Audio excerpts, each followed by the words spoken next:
Bonjour à toutes et à tous. Donc aujourd'hui, j'ai le plaisir d'être avec Fabien David, qui est le directeur et le programmateur du Bourget à Fort-Calquier.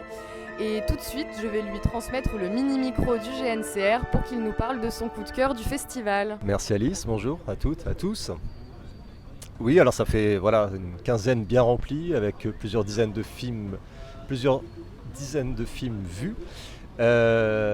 Et j'ai eu envie de retenir des films notamment de la quinzaine. Moi je trouve que la sélection de la quinzaine était très très belle.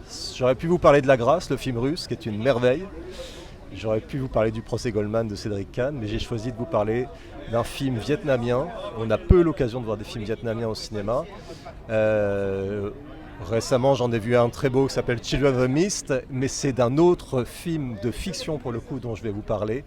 Un premier long métrage qui s'appelle en anglais Inside the Yellow Cocoon Shell, en français L'arbre au papillon d'or.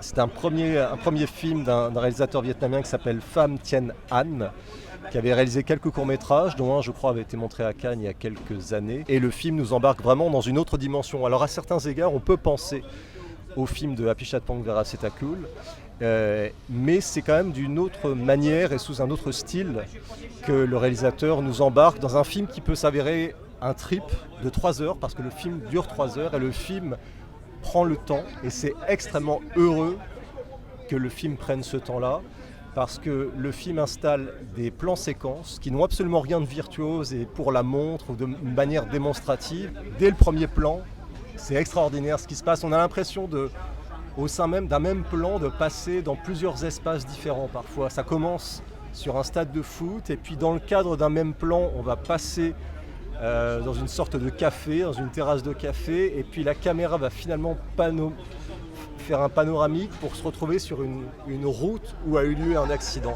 Et le film ménage sans arrêt des surprises, comme ça on ne sait jamais vers quoi le film nous embarque. Et c'est ce qui en fait toute la richesse, toute la surprise permanente. Il y a un plan séquence, je pense, qui dure plus de 20 minutes au début du film, qui est proprement extraordinaire. On pense notamment aux films aussi récents de Big Gun, comme Kylie Blues ou des choses comme ça. Mais je trouve que c'est encore moins démonstratif, encore plus fort et plus pertinent la façon dont le cinéaste aborde ici les plans séquences. On est pris dans une sorte de quête intérieure où un jeune homme se retrouve avoir en charge son neveu, et puis finalement on va se mettre en quête de son frère, le père de son neveu, qu'il a perdu de vue. Et le film est d'une grande beauté esthétique, mais jamais gratuite. Le film à certains égards est aussi un road movie, pris dans les paysages du Vietnam qui nous surprennent sans arrêt. On a l'impression que sans arrêt le film, l'équipe, qui sont loin d'être des professionnels expérimentés, ajuste la mise en scène, ajuste le jeu des acteurs en permanence avec les aléas du tournage. On a l'impression qu'il y a une part, non pas peut-être pas d'improvisation, mais plutôt ce que j'aurais envie d'appeler, comme on dit en français, aviser. On avise avec les éléments qui sont présents, et et du coup on a l'impression que rien n'est vraiment écrit au cordeau et extrêmement précis, mais le tout s'avère extrêmement précis finalement dans la façon de s'adapter aux circonstances du tournage.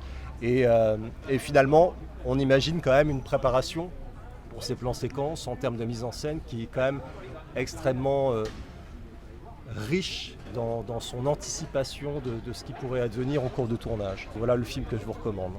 Inside the Yellow Cocoon Shell, L'arbre au papillon d'or, qui sortira chez Nour Film prochainement. La date devrait être fixée bientôt. Eh bien, merci beaucoup Fabien pour ce très beau retour donc, sur L'Arbre au papillon d'or. Et bien, je te souhaite une très bonne fin de festival et je te dis à bientôt. Merci Alice, à bientôt.